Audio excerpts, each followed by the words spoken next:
সালামু আলাইকুম, চ্যানেলে সবাই স্বাগতম। আশা করি সবাই ভালো আছেন। আজকে তৎপর হয়েছে শাশুড়ি বশীকরণ তাবিজ। অনেকে শাশুড়ি আছে অত্যাচার করে খাইতে দেয় না, বসতে দেয় না, বা স্বামীর সাথে সংসার করতে দেয় না। তো ওই রকম স্বামী বা শাশুড়িকে কীভাবে বশীভূত করবেন, করে নিজের আয়ত্তে রাখবেন, সে বিষয়ে বলবো। তাই প্রথম থেকে শেষ পর্যন্ত ভিডিওটা দেখবেন, তাহলে বুঝতে সুবিধা হবে।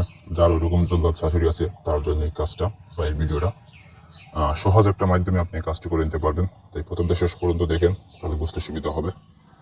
তারা নিজেরাই কাজটা করতে পারবেন। তারপর যদি আমার সাথে দরকার হয় যোগাযোগের, তাহলে যোগাযোগ করবেন নিচে দেওয়া নাম্বারে। নাম্বারটা হচ্ছে 0170991437। এই নাম্বারে এই হোয়াটসঅ্যাপ বা সরাসরি যোগাযোগ করতে পারেন। তো কাজে কথা সে কাজটা কীভাবে করবেন সেই বিষয়ে বলি। এই যে এরকম গাছের পাতা নেবেন, পেঁয়াজ পাতা, সূত্রা পাতা। তো এরকম পাতা নিতে পারেন। মোট 2টা পাতা নেবেন। রোজ শনিবার অথবা মঙ্গলবারে আপনি তাবিজগুলো লিখবেন। তো তাবিজ লিখবেন, পাতার উপরে লিখবেন সে জাফরান কালি, মেশক, গাছের রস, গুরু চেনা, প্রস্রাব এবং বীর্য একসাথে মিক্স করে কালি তৈরি করে ওই কালি দিয়ে লিখবেন। লিখে হয়ে গেলেন তবে তাবিজের ঠিক নিচে দিবেন হচ্ছে প্রথমে আপনার নাম, আপনার স্বামীর নাম অথবা বাবার নাম দিবেন।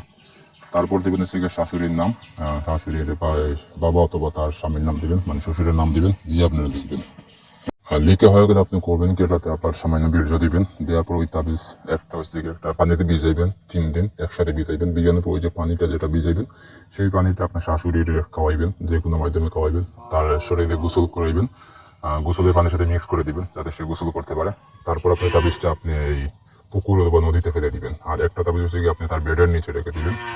তো যখন সে শুবে তখন বেডের নিচে রেখে দিবেন। তো এটা যদি এইভাবে কাজ করেন, দেখবেন যে সপ্তাহের মধ্যে 3 থেকে 4 দিনের ভিতর দেখবেন যে আপনার শাশুড়ি আপনার প্রতি বশীভূত এবং বাধ্য হয়ে গেছে। কোনো ঝগড়াঝাটি নেই, কোনো কিছু নেই। আপনি যা বলবেন শাশুড়ি সেই কথাতে জি জি শব্দ বলবে, কোনো না শব্দ নাই, এরকম হয়ে যাবে আর কি। তো এটা করার আগে নিজের শরীর বন্ধ রাখবেন, বন্ধ রেখে তারপর কাজে হাত দিবেন, তাহলে বুঝতে সুবিধা হবে।